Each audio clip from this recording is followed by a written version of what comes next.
Round one. Fight. Heroes never die. I'm Commander Shepard, and this is my favorite store on the Citadel. I used to be an adventurer like you. Then I took an arrow in the knee. Power, sex, power. They both come down to one thing. Hungry gamers. Hello, and welcome, boys and girls, to the 248th episode of the Hungry Gamers podcast. We are powered by ATEBIT.net and those sexy legends over at Audio Technica. I'm your extremely humble host, Brendan White. You can find me just about everywhere at Brendan 8-Bit. And joining me today, the hot dog flavored G Fuel to my Sonic Shaker. You can find her on them socials at Miss Allie Hart. Miss Allie Hart, how bloody are you? I'm good. I feel like I've just been called out on our very personal conversation of some trashy thing that I want to buy purely for shits and giggles. Trash purchases are the best purchases, in my opinion. You know, you need to entertain and humor and utilize the funds you have available to yourself in the best and most creative ways possible. And I think you've certainly potentially done that with this Sonic G Fuel crossover that you linked me to just 10 minutes ago. Yeah, literally just at the start of this call, essentially. I was so excited because I just want the shaker because it's got the handwritten like kids writing of G Fuel on it, and I just think it would really have a good impact at my gym. But the chili dog flavored, like the actual chili dog flavored G Fuel, I'm not so keen on. Me either, but I want to try it just to see what it's like. Yeah, that's a big tub though of trial. That is a big tub. Yeah, so but we're on the wait list. So if we can get our hands on this, we're going to try this hot dog flavored pre-workout. Is that what you call this stuff? Is that what G Fuel is? Or is I don't know if that's the angle that G Fuel goes. They're more like it's like an energy drink kind of variant, I guess. But in the end, it's all kind of the same. Hot dog flavored energy drink powder. Sign me up. Delicious. But anyway, outside of obscure flavored energy drink powders, we haven't really been playing a ton of games collectively between us the last week or so. Life has been keeping us busy, and you've been embarking on some additional education, and I've been just watching some stuff, just trying to survive into financial at the moment. So we're in July now, so we've made it through June 30. Thank the heavens. I'm very happy that we've now pivoted into the 7th month of the year, because June could not have ended quick enough for me. I am so over it. You had a rough June. Yeah, very rough indeed. But we're through and we're back, and so all I've been playing really, like, on and off was sort of Apex Legends, just little smatterings here and there. But most of the time, I've just been watching things this week. What about you, Miss Hart? I made the effort that I'm like, I have to play something because I've just been so busy cramming and doing assignments and such. So I was like, I have to play something. So I just loaded up Destiny because I've had some Destiny streams in the background, kind of avert my focus. But just back in Gambit. And you love it Gambit. Seems like I feel like Gambit lovers are a small group of us, but man, are we dedicated. But cheating is running rampant in Destiny at the moment. So there was a very infamous post this week, but I won't bore everyone with the details. But cheating's become quite the issue in Destiny. And I know it's also an issue in Apex. It's pretty much an issue in any friggin' competitive shooter. Yeah, there's just a bunch of dogs out there doing dog-like things. Yeah, I never understand it. Yeah, people are weird, man. People are very weird. What do you get out of it? Fake gratification? Yeah, I don't know. You know, it's false wins, it's false success. You know, I know there's the whole fake it till you make it. So maybe there's a part of these people that feel that they're really good, even though they are cheating their way to the top. But each their own, I guess. Each their own. But Yeah, I've been consuming a lot of things through the various streaming services this past week. The first cab off the rank, I watched a few episodes of this a couple of years ago when it first popped up, I think on Comedy Central way back when. And it's here in Australia on Binge, which obviously is the Foxtel streaming offshoot. And it's called Future Man.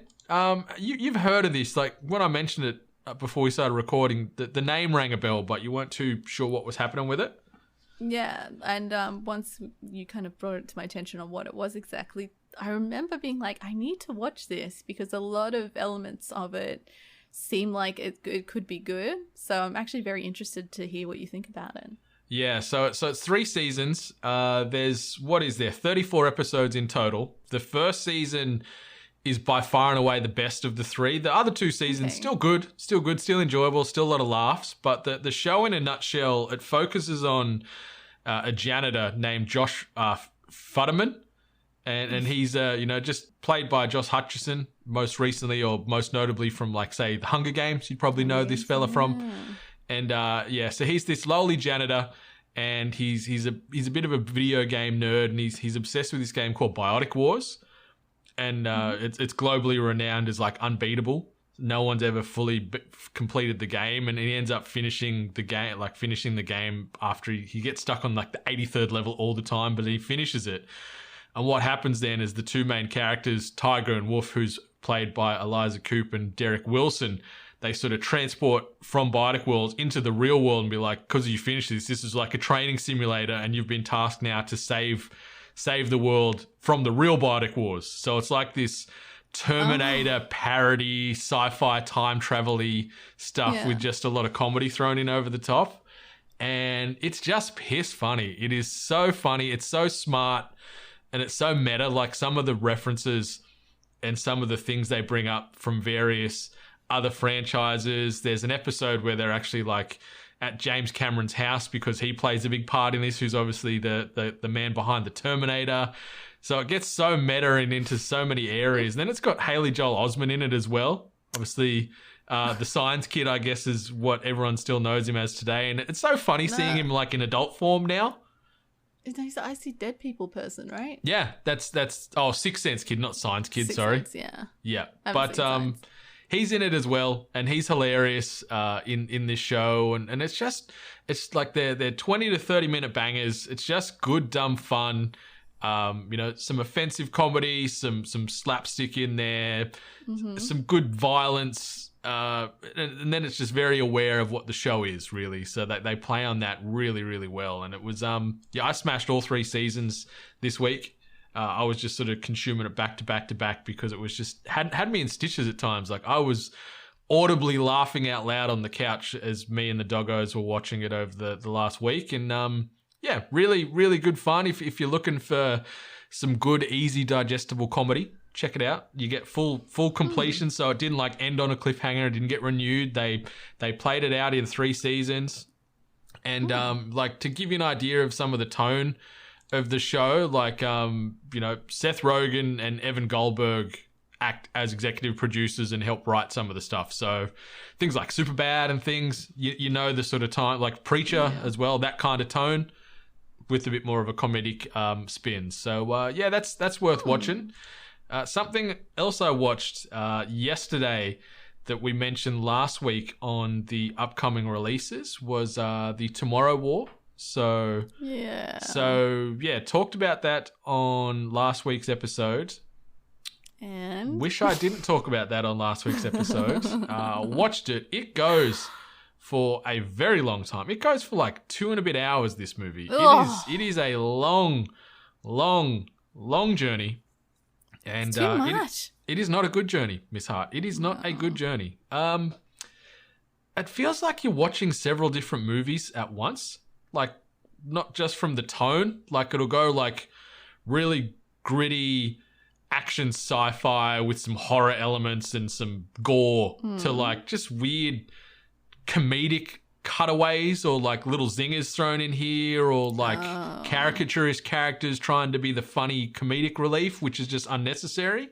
Yeah. So it's all over the shop. Like, there is some parts in it where I'm like, this is kind of cool, or the aliens look cool, or the combat looks cool or whatever. But overall, I was just like, man, this is a mess. It's like all these things just got tossed into a blender. They went, yep, here's the movie. Here's the movie. And it goes for so long. My goodness gracious. But Damn. yeah, it's not a good time. Like, if you like crappy sci-fi with some okay CGI and you're a Chris Pratt fan, yeah, give it a look. That's probably checking all those boxes for you. But outside of that, like, I wouldn't rush to watch this on Amazon, that's for sure. It was a couple of hours of my life that I will never get back, sadly. Damn. Never get back. Miss Hart. Like we pointed out, it had a pretty decent cast. Yeah, it's got like got Chris Pratt in it. It's got what's his name now? J. Jonah Jameson, J.K. Simmons? J.K. Simmons, yeah, who plays J. Jonah Jameson from Spider-Man, you know. He wants pictures of Spider-Man. Yep. He's in it, like he plays Chris Pratt's dad. There's Betty Gilpin in it, who is most notably from like Glow and from, was it The Hunt? I think it was The Hunt was the movie that she was in last year. But the cast is good, but it was just a mess of a movie. Just the tone was all over the shop.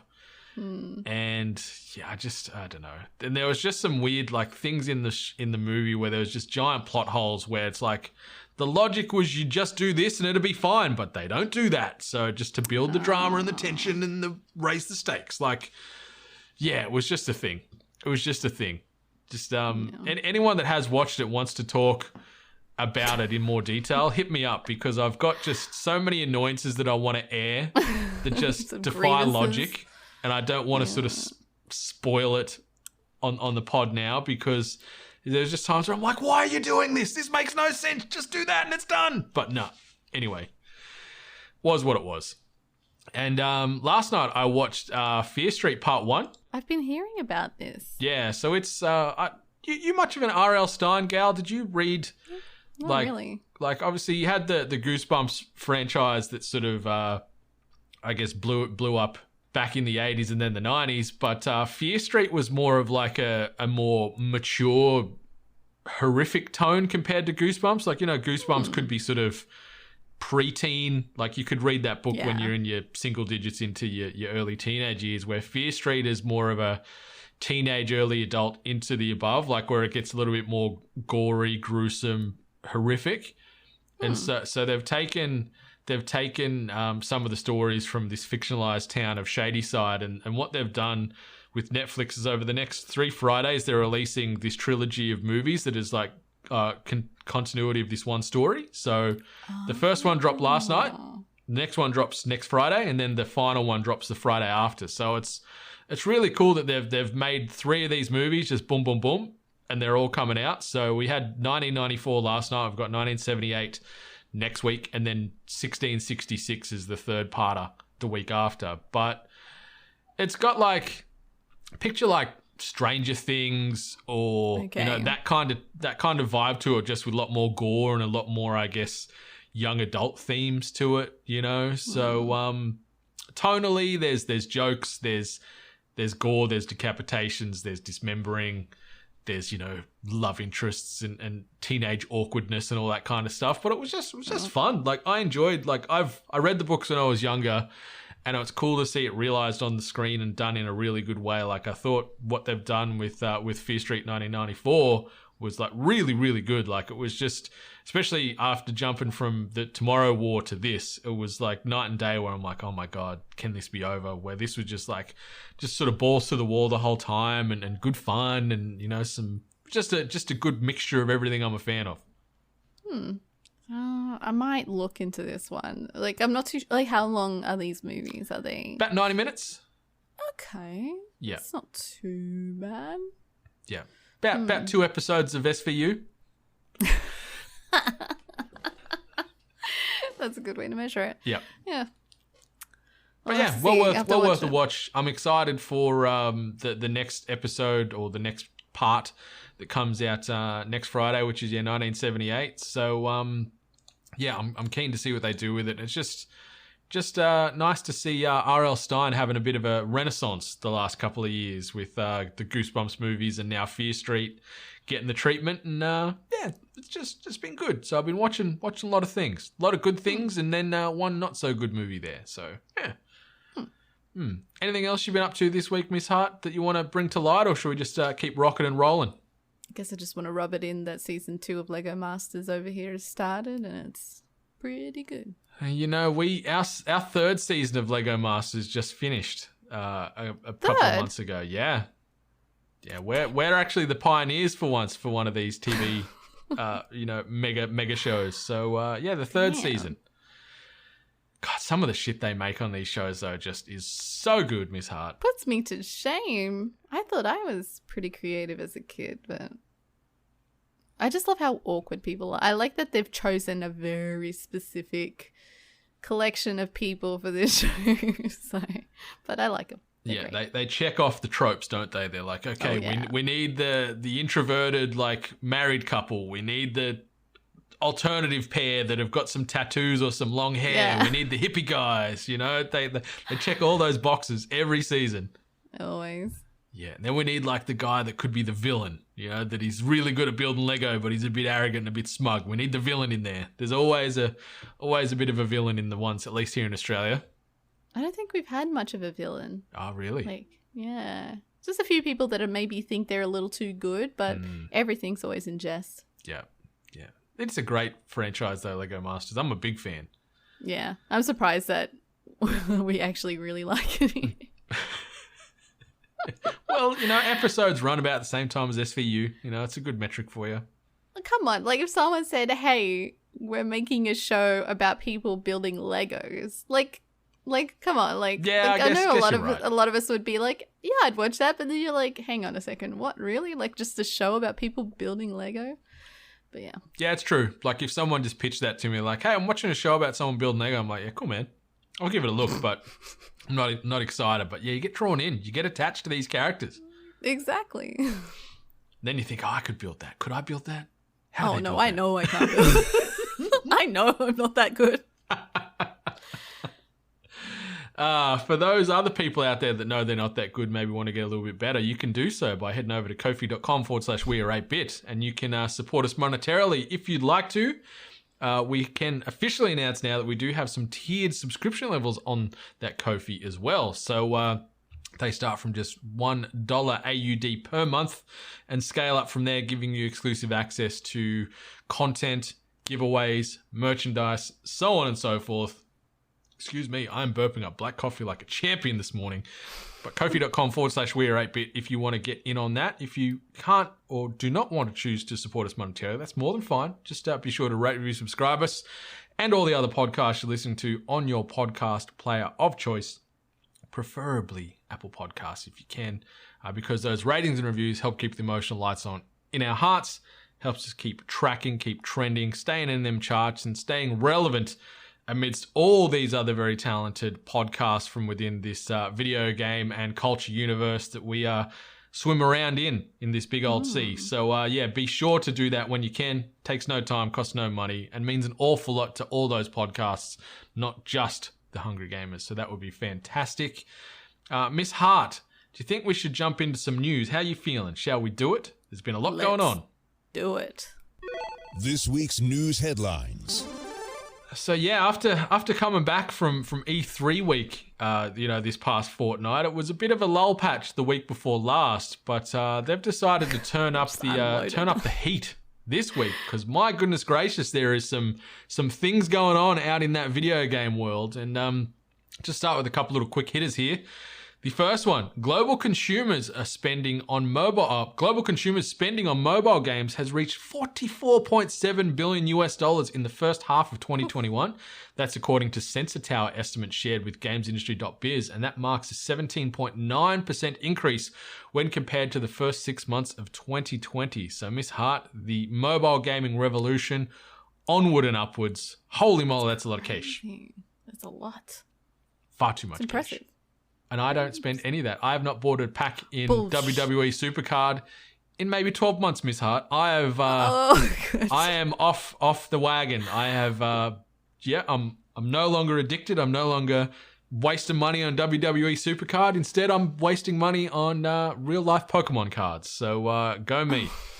Go me. Go you. All right, the next one. Control developer Remedy Entertainment has announced plans for 2 new titles in the series. The first will be a multiplayer spin-off currently titled Project Condor. The next will be a bigger budget Control game titled Project Vulcan. Well, it's not actually, that's just a Gladiators reference I want to throw in there. But that sounds further off. So, yeah, Remedy doing things, diving deeper in this Control universe. Multiplayer spin-off. But what? Is it going to work? I don't know. It just feels like a blatant cash grab to me, but what do I know? I don't know. People who love Control really, really love Control. Yeah. So it might be a cash grab, but you wouldn't make such choices if you didn't gauge the interest being there. So I think what they're doing is probably right for a good, good chunk of fan base that really enjoyed this game. I've had a lot of people recommend it. I've watched playthrough of this game plenty of times, and to me, it's definitely not my cup of tea. But yeah, just apparently the story's pretty good. Gameplay, game style. But yeah, for me personally, no interest, and I just can't get Australian gladiators out of my head. Who was your favorite? Who was your favorite gladiator? I'm thinking it was Was it Tower? No, was there one was there one called Tarzan? There was Taipan. He had the long hair. Taipan, yeah, Taipan. Yep. He was a bit of a sort of antagonist old Taipan. He was one of sort of the baddies. Yeah, and then I think there was Storm or something like that on the girls' side. Yeah. So, yep. yeah. Storm, Blaze, Cheetah, Delta. There's a channel here that plays the American one 24/7. Damn. Do you watch much? I confess to a few binge watches. Yeah.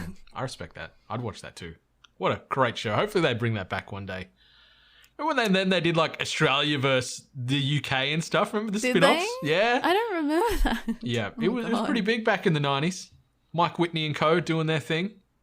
Yeah. See, because I remember they rehashed it in the 2000s, but I think it's the 90s version that I enjoyed more. It was peak. I like the old, yeah. Yeah, it was so good. Something else that could be pretty good, who knows?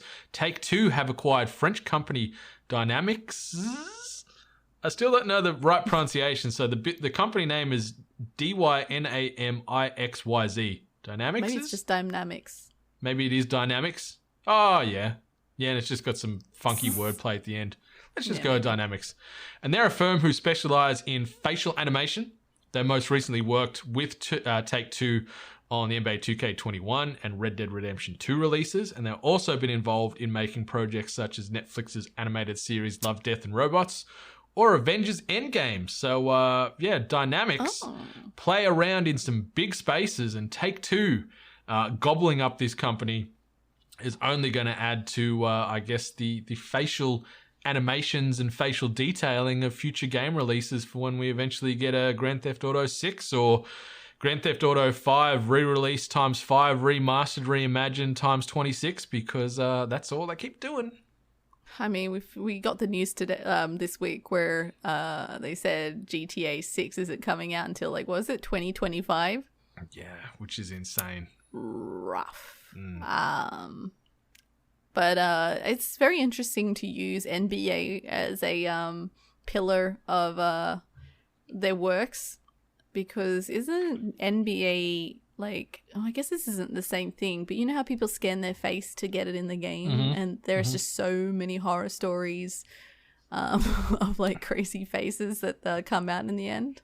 Yeah, using their little face scan app doesn't always lead to a big likeness in the game, but I guess when you're in the dynamic studio and they're scanning you in with all those mocap cameras and stuff, maybe it's a different story. That's how you get the goodness. But yeah, so this is just the first of many acquisitions we're going to be talking about on today's episode, but that was just a little quick hitter. If we sort of shift the tone into sort of more horror and nightmare fuel based discussion, and this one we've titled, "It appears that in space, everyone is going to be able to hear you scream again." I've taken some words here from Wesley LeBlanc over at IGN. It's been rumored that EA will soon reveal a fan favorite series revival at this month's EA Play Live event, and that revival is reportedly a remake of Dead Space. GamesBeat reports that not only will this revival be a Dead Space remake, but it will also be a remake in the vein of Capcom's recent Resident Evil remakes. GamesBeat's Jeff Grubb first teased back in March that EA Motive was working on an established IP, which has since been corroborated by Eurogamer. Following that, in a later stream, Grubb said this EA Motive developed game would be revealed at the July 22nd EA Play Live showcase. The speculation of what this game could be ramped up soon after, and most landed on Dead Space. This was in part due to Grubb saying, "We're going to see it if we're not dead first." Now today, Grubb has reported that EA Motive's game is in fact Dead Space, and it is specifically a Dead Space remake. The report says that EA Motive is taking notes from Capcom's Resident Evil remakes and that their widely acclaimed Resident Evil 2 remake from 2019. Fans can expect the next Dead Space, seemingly the remake, to use the original Dead Space as a strong foundation. The game should have modern visuals and expected to feature new gameplay mechanics pulled in from subsequent entries beyond the first Dead Space franchise. If EA Motive is actually working on a Dead Space remake, all signs are pointing to a reveal during the July 22nd EA Play Live digital showcase. The studio's last release was Star Wars Squadrons, which also happened to be its first major game developed in-house. Following that release, the studio confirmed that its next project will be, in quotes, something pretty special and not related to Star Wars.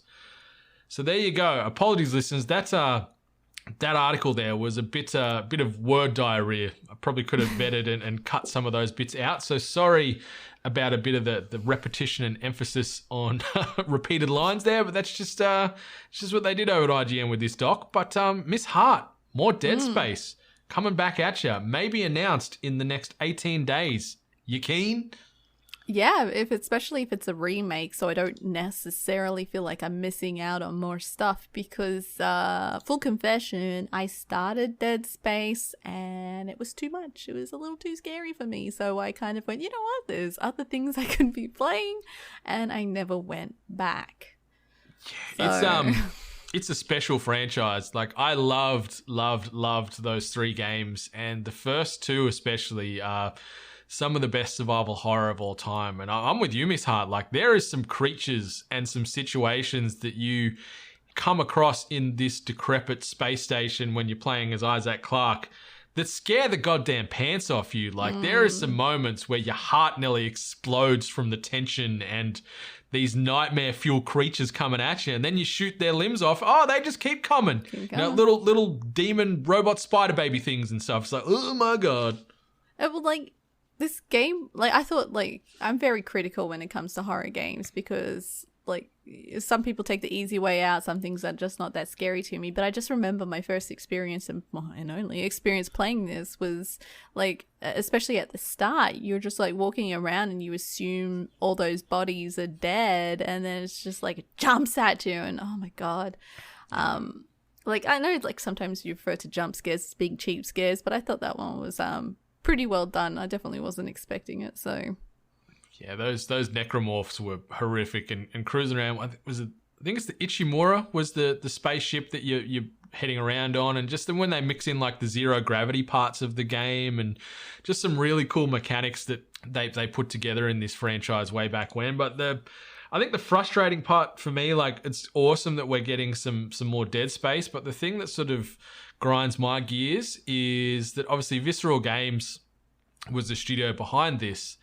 And they were closed down by EA a couple of years ago, and now lo and behold, they're developing this new game. Even though they've chopped countless amounts of talented people from within Visceral. You know, that studio got the nail in the coffin a while ago, and now they're bringing the franchise back that these guys have been known for with a different team in house. So that's a little bit frustrating. And from a tonal perspective, you know, it's like, EA, you could have done better. You know, if you had this on the roadmap, keep the people around that were earning a living and making this franchise great instead of cutting it just to save some bottom line down like in years prior. So that part there is like a bit of, you know, EA, come on, man.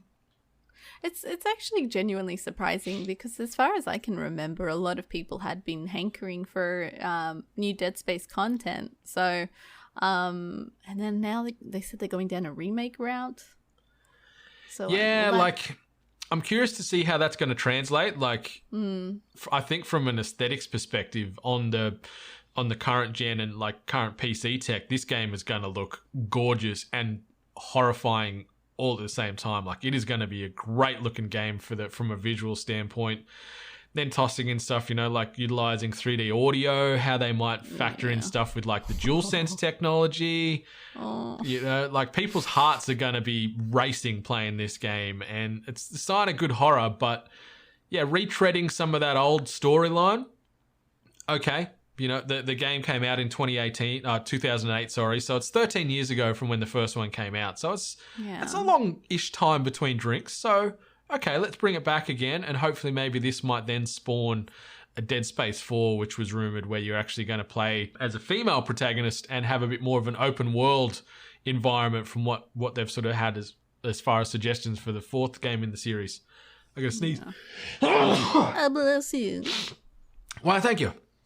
But yeah, more Dead Space, and we might actually have an announcement or some more information on this in the next couple of weeks. So don't have to wait too long to see what is fact and what is fiction here from Jeff Grubb's reporting there. So exciting times, but yeah, I just feel bad for Visceral because they all got the chop a couple of years ago, and then they're bringing back the stuff that made them put them on the map. But anyway, the next horror themed story.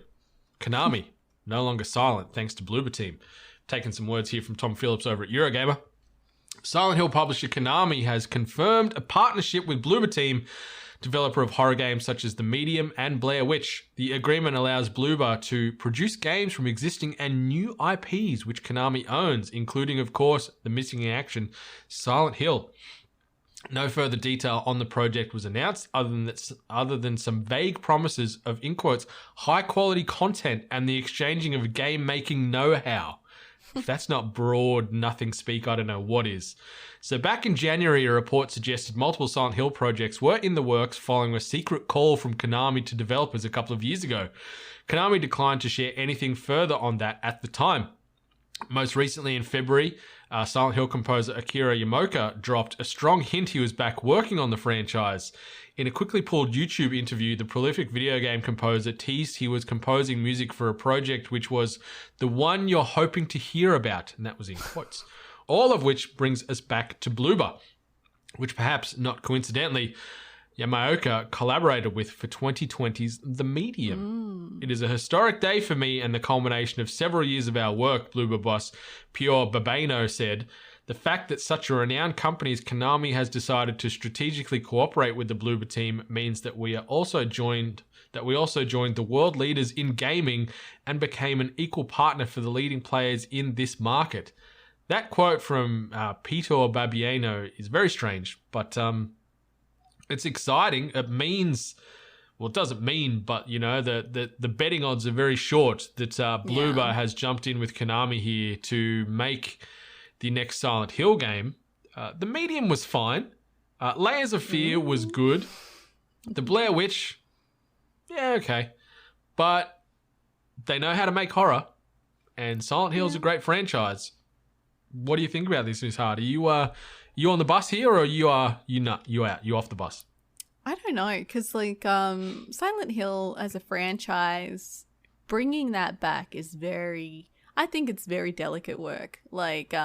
It's got to be handled with care. It's been something that, has been teased, taken away. We got to witness something that could have been, and then, essentially had that, taken away from us. So now Bloober, which is a weird name. It's a strange business name, isn't it? Bloober Team. Unique, yeah.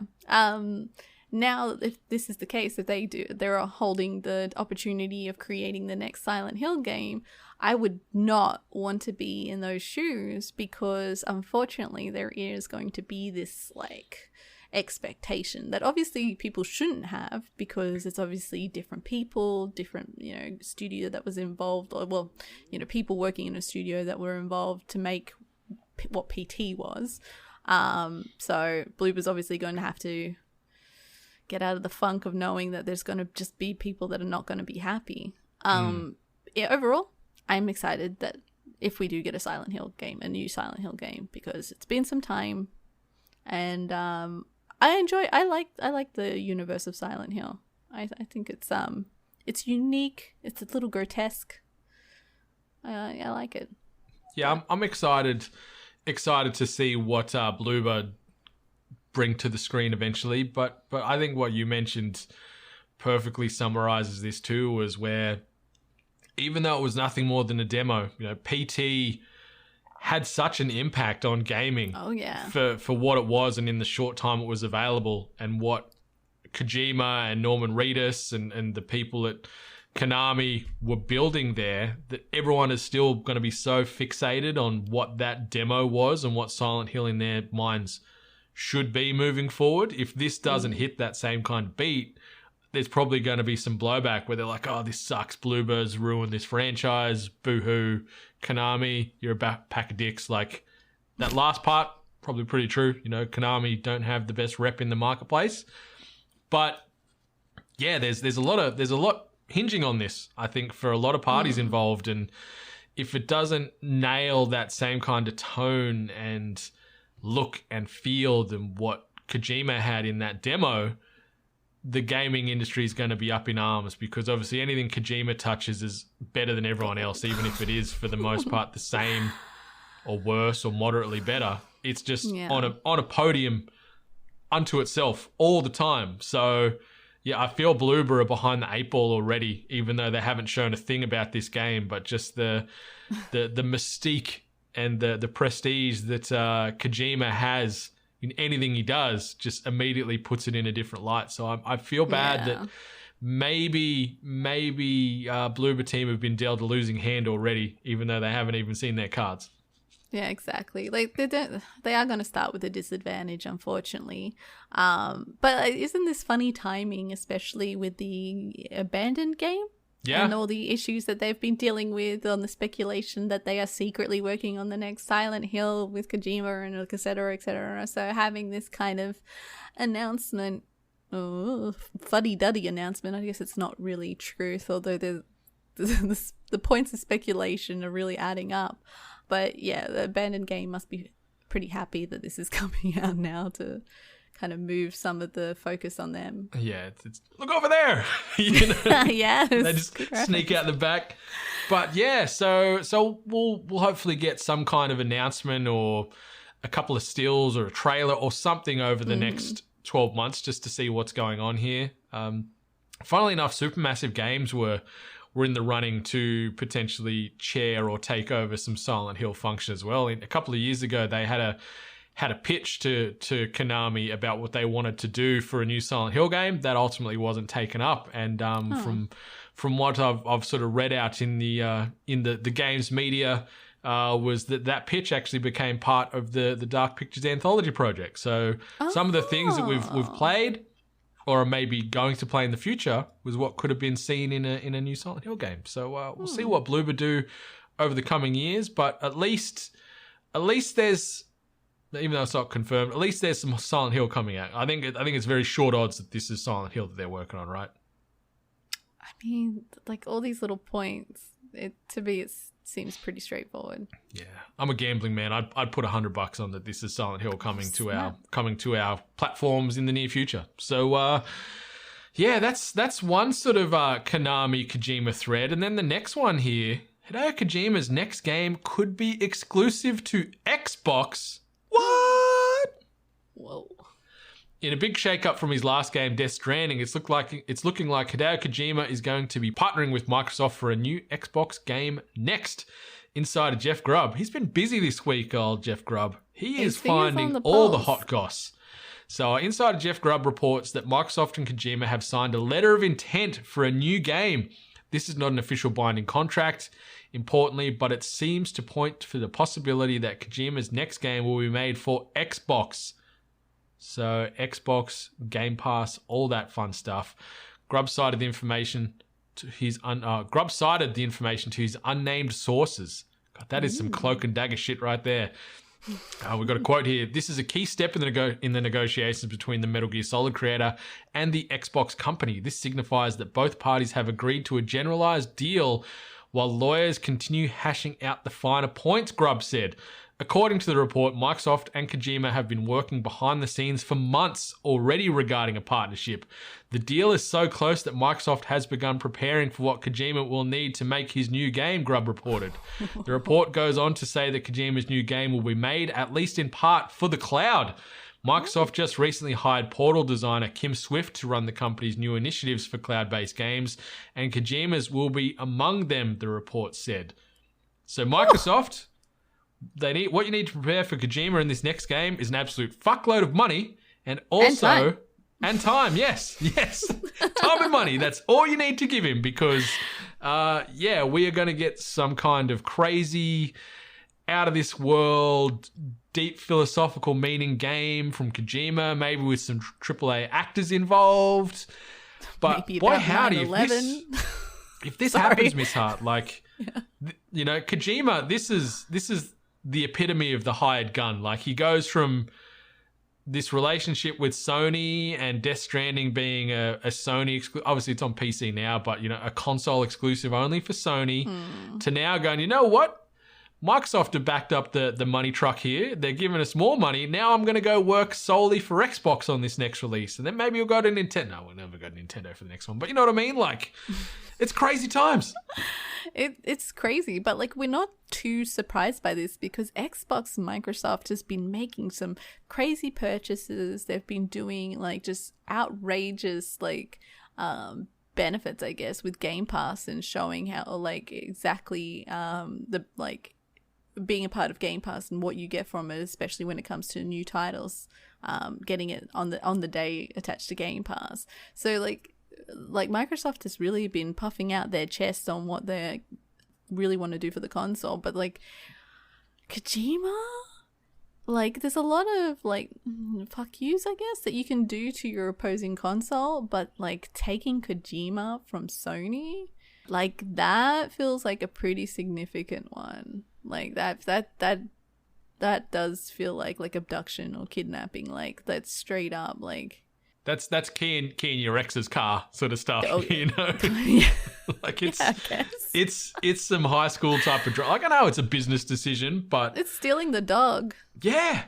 It's big time. So if this actually does eventuate, man, it's a big old feather in the old Xbox cap, at least for this upcoming exclusive, whatever it might be.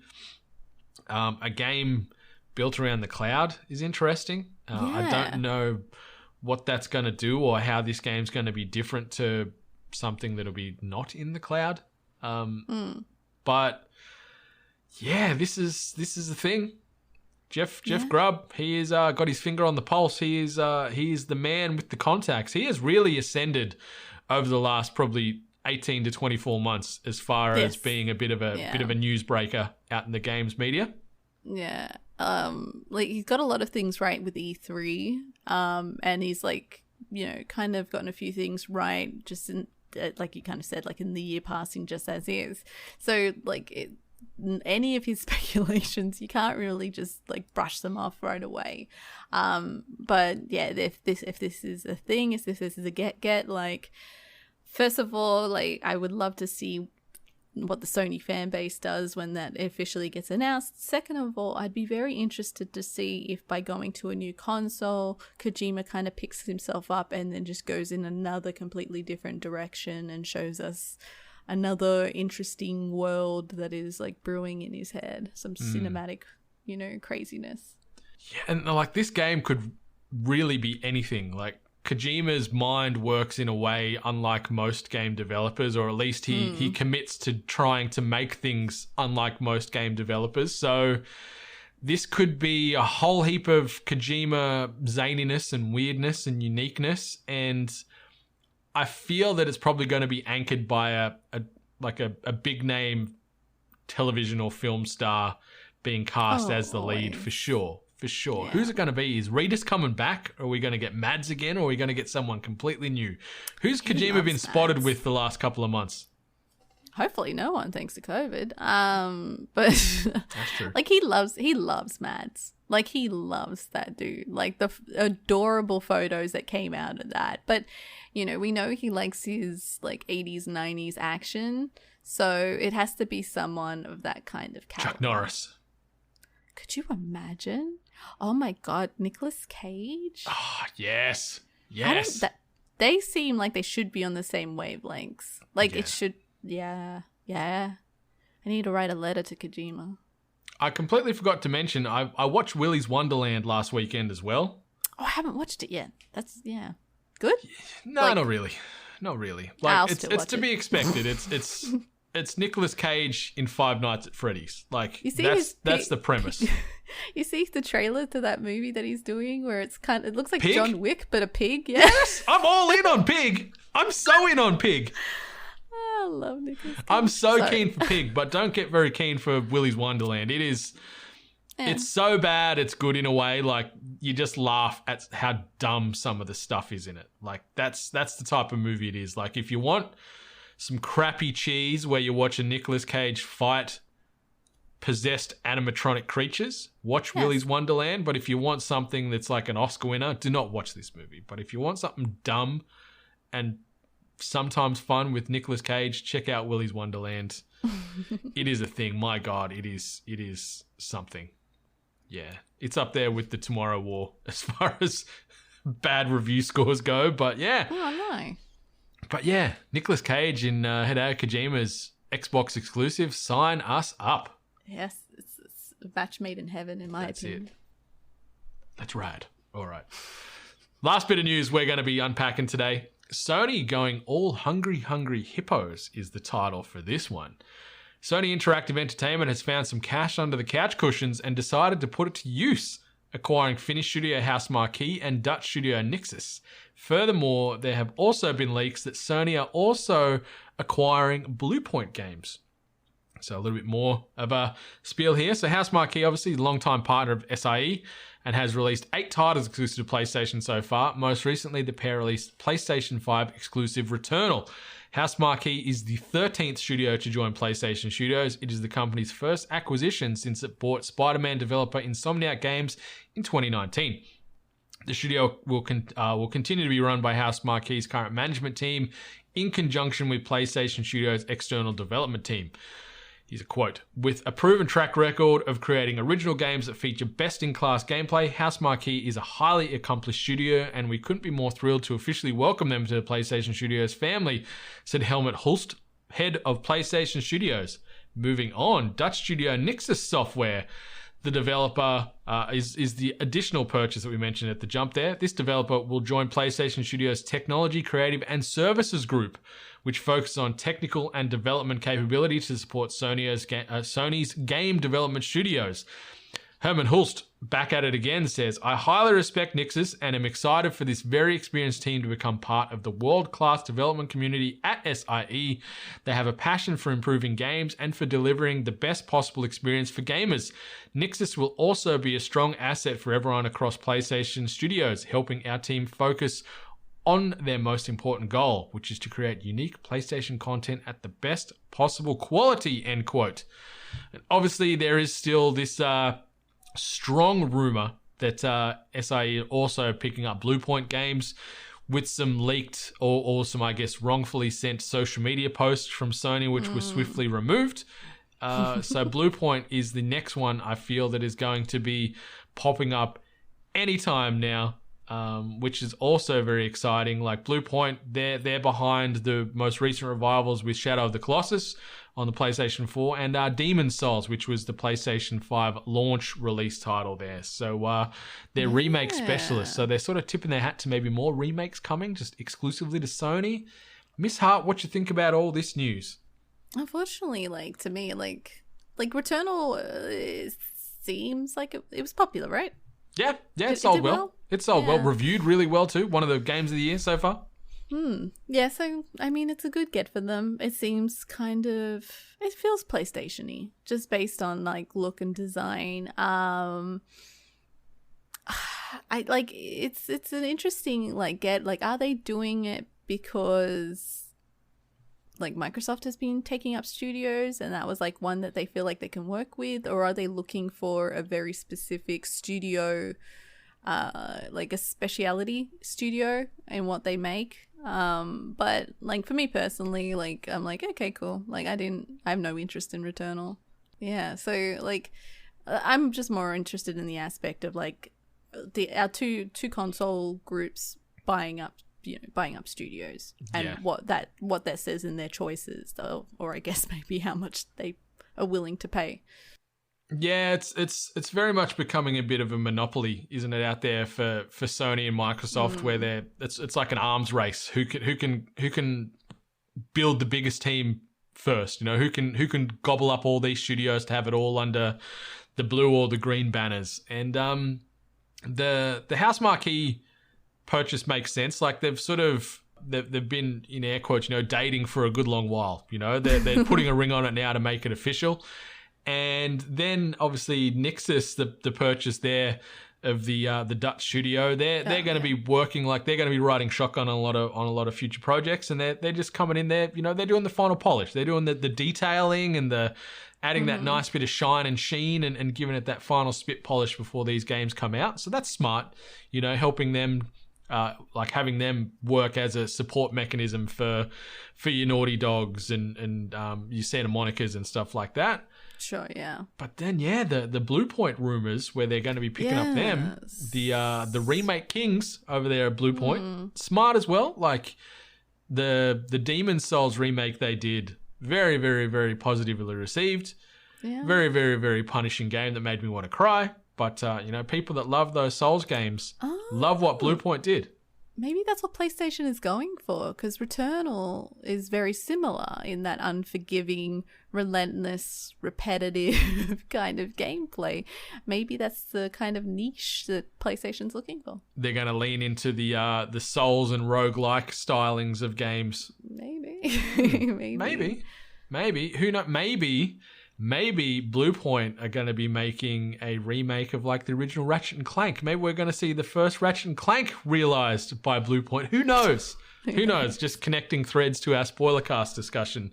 If you haven't listened to that, be sure to go check that out ASAP. But yeah, big moves, smart moves. They make sense. Like, obviously, we talk a lot offline about what's Sony's home run move going to be. Like Microsoft with the Bethesda purchase. What's Sony's Bethesda equivalent? What's it going to be? Who knows? In my opinion, like Insomniac's been a really good get. Hell yeah. Insomniac was one of the smartest purchases anybody's made in the game space. Like Insomniac are one of the crown jewels of game development at the moment. So that's smart. But these are just a couple of smart plays here. A couple of smart strategic purchases here. Getting House Marquee locked up under that banner. Because, Returnal's getting a lot of positive press, and it's sort of further put House Marquee on the map as far as one of the leaders in that roguelike genre. And, the Returnal, the game style, it's not something I typically enjoy, but just the aesthetic is what keeps me coming back to that game. Like, playing a forgiving, roguelike, sci-fi, aliens-inspired game is just like, chef's kisses for me, but... Yeah, Sony with a couple of purchases this week. The amounts that these studios were purchased for, it's as yet undisclosed, so we don't know what kind of money Sony had to throw on the table to get these deals over the line. But that might come out in the coming weeks or months. But certainly not going to be the last purchase I think we're going to hear in 2021. I think there's more coming, Miss Hart. Yeah. All right, but there's no more news coming this week. But instead, we've got some of this coming at you. Tweet of the week. And the first tweet comes via at Mortal Kombat, so the official Mortal Kombat Twitter handle. And the tweet reads, NetherRealm is now focusing on its next project. And after more than 2 years of supporting Mortal Kombat 11, DLC for the game, including characters, has come to an end. So that's bittersweet. Like, it's sad that they're sort of going, wiping their hands of Mortal Kombat to a degree, but they've given us a lot of DLC. A lot of characters, a lot of game to invest in, a lot of places to test one's might. But NetherRealm, moving on to the next game, do you think they're going back to some kind of DC-inspired brawler again? Where do you think they're going? What's their next game going to be, Miss Hart? I have no idea. Like, they've probably got a few other projects maybe in the works that they've been attached to. Is NetherRealm connected to a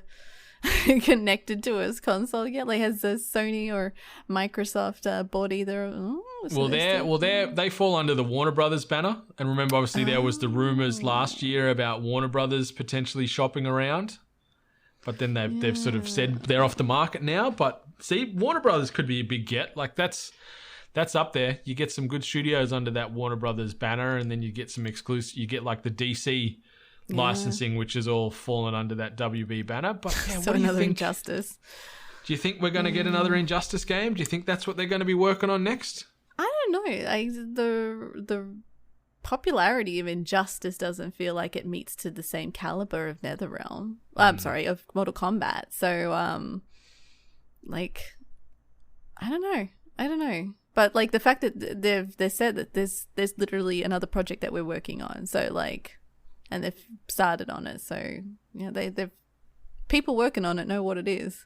Yeah, so Injustice 2 came out in 2017. So if we're looking at it to be a 4 to 5 year turnaround time, Injustice, the first one came out in 2013. So there's 4 years between drinks. So maybe we get Injustice 3 in 2022 because NetherRealm, you know, they make fighting games. That's what they do.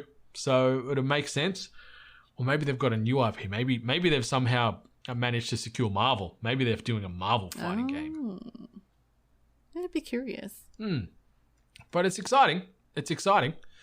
We'll hear more about that, no doubt, in the coming months as far as what this next project is. And if it's going to be more DC flavor, is it going to be Marvel? Is it going to be is it going to be new? It's going to be a brand new fighting IP. Who knows? And the other little social post we wanted to shout out, I Am Gabriel Luna did a sneaky little photo post on his socials with the caption reading, "Already love these folks, #MillerTime, #The Last of Us." So obviously they've just started shooting the Last of Us HBO TV series over there in Canada. From all reports, it looks like it's going well because there are smiles everywhere amongst this crew. Seeing Gabriel Luna there and just the rest of the team just doing cool things. I'm excited for this, Miss Hart. I'm excited. we were mentioning like offline where we think that this might be the way that I can enjoy Last of Us. I don't get to enjoy the experience of playing the game, so maybe I can at least appreciate the story done by the, great actors involved, and then obviously the attachment to like with HBO. Yep. So it's gonna be gruesome. So hopefully this is the way that I can enjoy Last of Us. Yeah. Let's see what old Pedro Pascal brings to the screen as Joel and the rest of that fantastic supporting cast. So I'm guessing we're going to be seeing this sometime in 2022, which is exciting. Miss Hart. Hopefully it's done well because I want you to enjoy The Last of Us in some form, whether it be on the screen, on the game, in a comic, who knows? I just want you to enjoy this world. It'd be so funny if like the first episode was just too slow for me and I turned it off. Yeah, God. You got to watch A Quiet Place, then A Quiet Place Part 2, because A Quiet Place Part 2 has got some Last of Us beats to it. I'll just watch The Last of Us. They're so good movies. I'll watch Wally's World. What was that? I'll watch Wally's World or whatever. Oh, Willy's Wonderland? Sorry, that's it. Wally's World. Wally's World is actually a band, and if you look up their music video, it's pretty interesting. Okay, I'll check that out after this. Wally's World. All right. Let's move into the last part of the body. New releases and events. All right, so we're talking about things dropping between Monday the 5th of July and Sunday the 11th of July. As far as games coming out this week, we see A Plague Tale: Innocence making its way to PlayStation 5, Xbox Series S/X, and the Nintendo Switch on July 6/7, depending on where you are in the world. Wise IX Monstrum Nox dropping on the Switch and PC on July 6/7. Sam and Max, this time it's virtual, dropping on the Oculus Quest on July 8/9. And then Monster Hunter Stories 2 Wings of Ruin dropping on the Nintendo Switch and the PC on July 9/10. So they're the games coming out this week. As far as content, if you're listening to us, obviously we're listening to the 248th episode of The Hunger Gamers. If you're looking for more content this week, we've got the 41st episode of Hoop Dreams dropping, doing a NBA championship preview, seeing who those Phoenix Suns are going to be fighting there for their way to become the world champions. Is it going to be the Atlanta Hawks? Or is it going to be the Milwaukee Bucks? We're also going to have a new episode of this thing on the Ko-fi exclusive podcast, available only at ko-fi.com/We Are 8-Bit. Also getting the Black Widow film making its way to cinemas this Thursday, but also then the next day on Disney Plus on the 9th. So if you don't want to go to the cinemas, you just want to watch it in the comfort of your lounge room or in front of your computer screen, you can watch Black Widow on Disney Plus this Friday. Obviously, we're also getting the Fear Street Part 2 that we mentioned at the jump of the podcast, dropping this Friday on Netflix. And also then the 5th episode of Loki would be out on the Wednesday as well for those Loki fans. It's like the second last episode, right? That's crazy. These short series, they're too short, Miss Hart. Give me more. I'm okay with this one being 6. Give me 8. Give me. I just want 8. Maybe it's greedy. Fine. No. 6 is 8, fine. Miss Hart. Especially after recent happenings. 6 is fine. Yeah, okay. The less said about that, the better. Miss Hart, anything else you wanted to highlight as far as things coming out this week or anything you wanted to say before maybe we shut down the studio for another week? Yes, as said, this is episode 248, so that means 250 is coming up, and we would still like your input, listeners, on what you would like us to do for episode 250. So if you want to let us know, got some ideas, do you want us to do game show, do you want us to just do a, ask us anything, do you give us ideas, let us know on Discord, Twitter, Instagram, email, get your ideas to us, and we'll see what we can do for the special episode of 250. 250 is insane. But yeah, we'll work that out. It might come out, full disclosure listeners too, it might come out the week after the usual release cycle just because we've got a few things going on and it'd be tough to commit to our usual recording schedule. So it may be out a week later. But yeah, episode 250, we would like your thoughts, feedback, opinions on what we should do, because help us shape this 250th episode as you've helped us shape the other 248 that we've recorded to date. So get those thoughts and opinions in, because we would really appreciate it. But Miss Hart, that brings us to the end of THG for another week. It's been a journey. We have talked a lot of things this week, a lot of acquisitions, a lot of Kojima, and a lot of movements in the back end, a lot of power play moves going on. Movements in the back end. Speaking of, I need to do a movement very shortly. The pulled pork and smoked wings that I cooked up last night are ready to introduce themselves to me a second time. So, listeners, thanks again for stopping on by. Really appreciate it. Be sure to rate, review, subscribe, and be sure to head over to audiotechnica.com, audiotechnica.com.au to get yourself the best in audio-based equipment. We're talking headphones, microphones, gaming headsets, turntables. You need it. They've got it. You want it, go get it. So audiotechnica.com or audiotechnica.com.au. But until next time, 8-Bit Nation, where we come at you for the world first episode 249, much love! And stay hungry. You've been listening to The Hungry Gamers, one of many gaming and geek culture related podcasts from the 8-Bit Collective over on 8bit.net. Check out more episodes on your podcast service of choice. And while you're there, please be sure to rate and subscribe. Until next time, boys and girls, stay hungry.